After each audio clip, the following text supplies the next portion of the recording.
1 Corinthiens 2,16.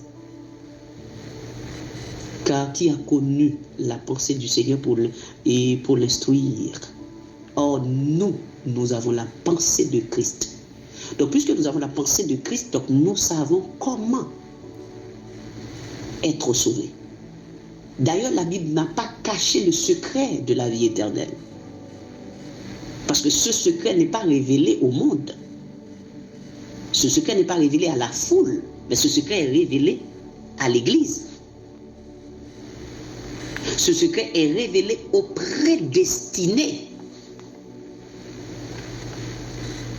Vous êtes prédestinés à la vie éternelle, vous serez sauvés et rien au monde ne peut vous empêcher d'accéder à la vie éternelle. Satan pouvait se tourner comme des missolades, comme les spaghettis, dans un bol de soupe. Satan ne peut rien faire contre ton salut. Personne. Vous êtes sauvés, vous êtes sauvés. Et rien, même vous-même, vous ne pouvez pas contribuer pour votre perte. Parce que vous êtes sauvés, vous n'êtes pas sauvés parce que vous avez choisi d'être sauvés, vous êtes sauvés parce que vous avez été choisis et élus depuis avant la fondation du monde. Et c'est écrit noir sur blanc. Maintenant, si quelqu'un peut être sauvé et après périr, dites-moi, qui va périr cette personne? Est-ce que c'est Satan? Donc finalement, vous allez me dire que Satan est plus fort que Jésus. Donc Jésus est mort pour toi, il a décidé de te sauver.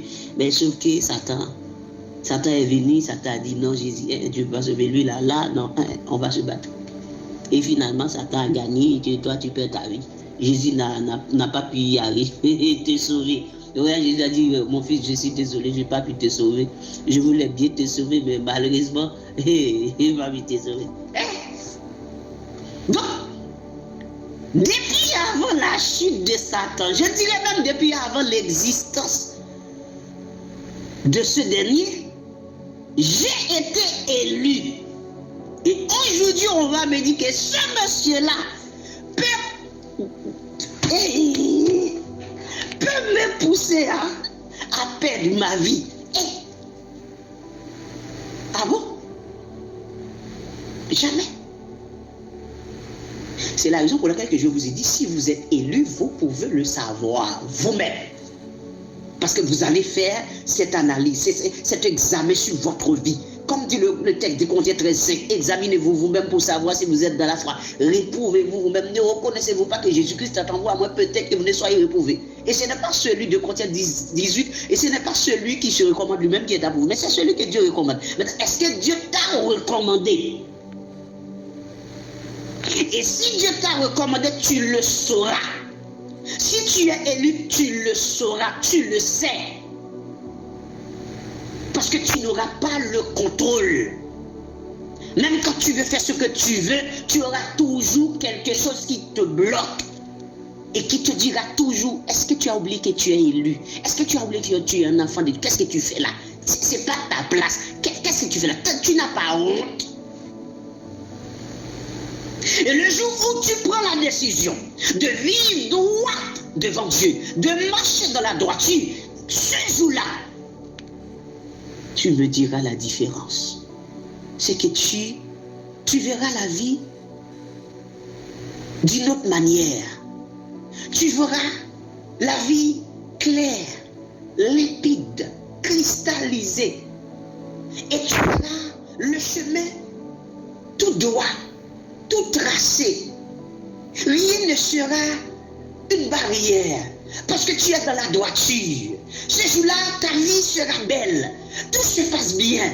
Ce jour-là, tu peux même déterminer, prononcer sur ta journée. Tu prononces sur ta vie. Tu prononces sur tes enfants. Tu prononces sur tout. Pourquoi? Parce que tu es dans la droiture. Tu as la présence de Dieu. Tu peux arriver là. Tu détermines comment doit se passer ta journée. Tu es dans le travail là, tu peux dominer tout, contrôler tout, parce que tu as l'Esprit de Dieu. Et tu vas arriver, même en arrivant, les gens vont te regarder, et ils vont te dire, mais les gens qui ne te connaissent pas, et ils vont te dire, servante de Dieu, j'ai besoin d'une prière maintenant. Je sens que tu dois prier pour moi. Tu dois prononcer quelque chose sur ma vie. Et ceux qui portent l'esprit du diable là, vont arriver, vont te dire, et toi là, Tu penses que tu es le Tout-Puissant sans même quitter, tu n'as rien avec cette personne. Cette personne va te dire, mais je ne comprends pas toi là. Tu penses que c'est toi qui domine, c'est toi qui dirige, c'est toi qui gouverne. Non! Je me rappelle, j'étais au travail et puis je suis debout comme ça. Il y a une dame qui est apparue et puis la dame avait un caddie, je voulais juste l'aider. Et la dame m'a dit, ne vous rapprochez pas de moi. Et puis elle commence à parler. Vous pensez que vous pouvez décider de ma vie? Vous pensez que vous pouvez décider, prononcer sur ma vie et dire ce que ma vie doit être? Pourtant, je n'ai rien dit à la dame. Il dit, c'est Dieu qui décide, qui connaît ma vie. Vous ne connaissez pas ma vie. Vous ne pouvez rien dire sur ma vie. Je n'ai rien dit à la dame, bien-aimée. Rien, et je ne connais même pas la dame. Et à ce moment, j'ai été étonné. Je me suis dit, mais je n'ai fait que dire à la dame, madame, je peux vous aider? Et elle a dit, non.